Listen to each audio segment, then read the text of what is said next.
साथियों नमस्कार, स्वागत है आप सभी का आपके अपने इस यूट्यूब चैनल विधिटेरिया में। मैं हूं एडवोकेट मंजीत त्रिपाठी। साथियों आज के इस वीडियो में हम लोग एक बार फिर से बात करेंगे लोन सेटलमेंट की, और इसमें आप सभी का एक कॉमन प्रश्न ये है कि सर क्या डीआरटी या हाई कोर्ट में केस फाइल करके हम सेटलमेंट कर सकते हैं।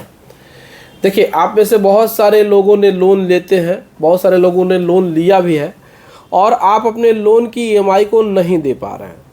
अब इसमें क्या है कि बैंक अपनी कार्रवाई करना शुरू कर दिए हैं, अकाउंट एनपीए हो गया है। बहुत कोशिश करने के बाद भी पैसे का इंतज़ाम नहीं हो पा रहा है। बार बार आप बैंक को रिक्वेस्ट भी कर रहे हैं कि आपके साथ बैंक सेटलमेंट कर ले, लेकिन बैंक सेटलमेंट नहीं कर रही हैं। अब इसमें आपकी बात नहीं बन पा रही है। एक तो बैंक का लीगल एक्शन नहीं रुक रहा है, यानी कि बैंक की रिकवरी भी चालू हो गई है। बैंक नोटिस पे नोटिस भेज रही है, आर्बिट्रेशन की नोटिस भेज रही है, बैंक के फ़ोन कॉल्स भी आ रहे हैं, रिकवरी एजेंट घर पे भी आ रहे हैं, लेकिन सेटलमेंट का किसी भी प्रकार से बैंक की तरफ से कोई भी इंडिकेशन, कोई भी संकेत नहीं मिल पा रहे हैं जिससे कि आपका सेटलमेंट हो जाए। अब ऐसे में आप लोग का एक प्रश्न होता है सबसे ज़्यादा कि सर क्या हम हाई कोर्ट या डीआरटी में जा कर के डायरेक्ट सेटलमेंट की बात कर सकते हैं। तो इस पर ही आज हम लोग का ये वीडियो है। ये जानकारी बहुत ही महत्वपूर्ण है, इस जानकारी को आप लोग को रखना ज़रूरी है, क्योंकि ऐसी जानकारियां आप सभी को नहीं मिल पाती हैं।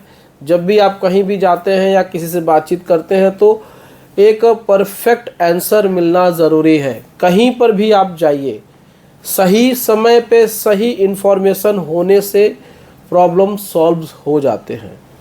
गलतियां कहाँ होती हैं? सेटलमेंट पे मैंने न जाने 500 वीडियोस बनाए होंगे, तकरीबन 500 वीडियोस तो मैंने बनाए होंगे, लेकिन फिर भी आप सभी को, नए नए जो व्यूवर हैं उनको तो कन्फ्यूज़न होता है, ये हम समझते हैं। लेकिन हमसे व्हाट्सएप पे बहुत सारे ऐसे लोग हैं जो 4-4 साल से जुड़े हुए हैं, जो मेरे बहुत पहले से हैं। यूट्यूब पे हमें काम करते हुए तकरीबन 5 साल होने जा रहे हैं, मतलब कि 5 साल हो ही गए हैं। अब इसमें क्या है कि गलती कहाँ हो रही है? बहुत ही माइनर सी गलती है। गलती ये है कि एक तो आपके पास सही जवाब देने के लिए नहीं है, सही तरीके से बातचीत करने का जो तरीका है वो नहीं है।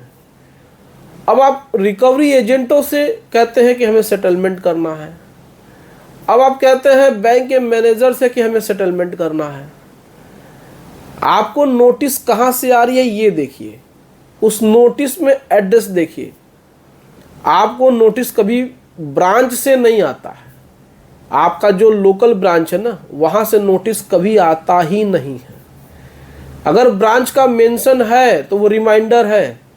नोटिस हमेशा हेड ऑफिस वाले भेजते हैं, आप देखे होंगे, या फिर हेड ऑफिस के माध्यम से जो आपका उनका जो लीगल कंसल्टेंट है या जो उनका पैनल एडवोकेट है वो भेजते हैं। इसमें आपको जहाँ से नोटिस आई है, सबसे पहली बात तो उनको नोटिस का जवाब देना है, और इसमें कुछ चीज़ें आपको ऐसे मेंशन करनी है। आपको इतिहास नहीं लिखने हैं अपने जवाब में, आपको शॉर्ट्स में लिखने हैं। नहीं लिखने आता है, आप हमसे संपर्क करिएगा, हम पेड सर्विस चलाते हैं, आप उस पर जा कर के हमसे बातचीत कर सकते हैं। हम आपके लिए ड्राफ्ट तैयार कर देंगे, उसकी एक छोटी सी फीस लगेगी।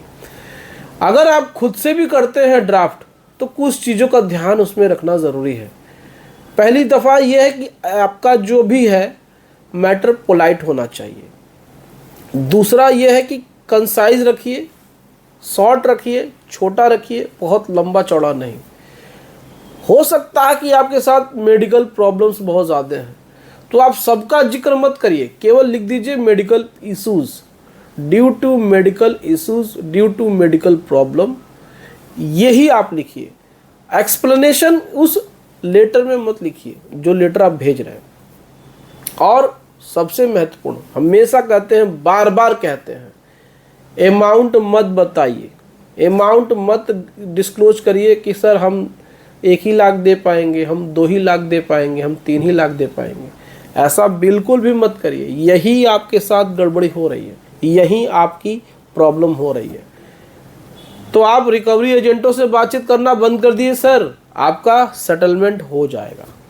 सेटलमेंट का तरीका होता है, अब आप कह देंगे सर हम हाई कोर्ट चले जाएंगे, हम डीआरटी चले जाएंगे, हम सिविल कोर्ट चले जाएंगे, और बहुत सारे लोग आपको घुमा भी देंगे और आप जाते भी हैं, वहीं पे लटके रहते हैं और पता चलता है कि सेटलमेंट नहीं होता है।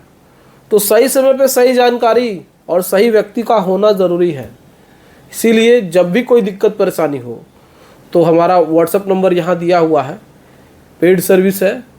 बहुत सारे लोग कन्फ्यूज़न हो जाता है, व्हाट्सएप करते हैं और कहते हैं कि सर मैं तो यहाँ दे करके आया था। लेकिन देखिए क्या है कि जब भी कोई एडवोकेट आपको सर्विस देगा तो उसकी चार्ज होती है, ये बात आपको जाननी ज़रूरी है।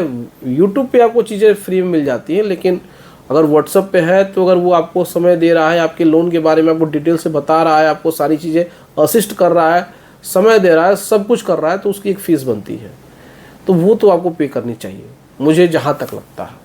आपकी क्या राय है कमेंट करके ज़रूर बताइएगा। तो आज की इस वीडियो में इतना ही। अगर किसी प्रकार से कोई लीगल असिस्टेंट की ज़रूरत है, लीगल एडवाइस की ज़रूरत है, लीगल सर्विस की ज़रूरत है, तो हमारा पेड सर्विस अवेलेबल है, आप हमसे बातचीत कर सकते हैं और लीगल सर्विस ले सकते हैं। चलिए मिलते हैं नेक्स्ट वीडियो में। वीडियो अच्छी लगी हो तो वीडियो को लाइक और चैनल को सब्सक्राइब जरूर करें। चलिए मिलते हैं नेक्स्ट वीडियो में। Thank you so much. जय हिंद दोस्तों।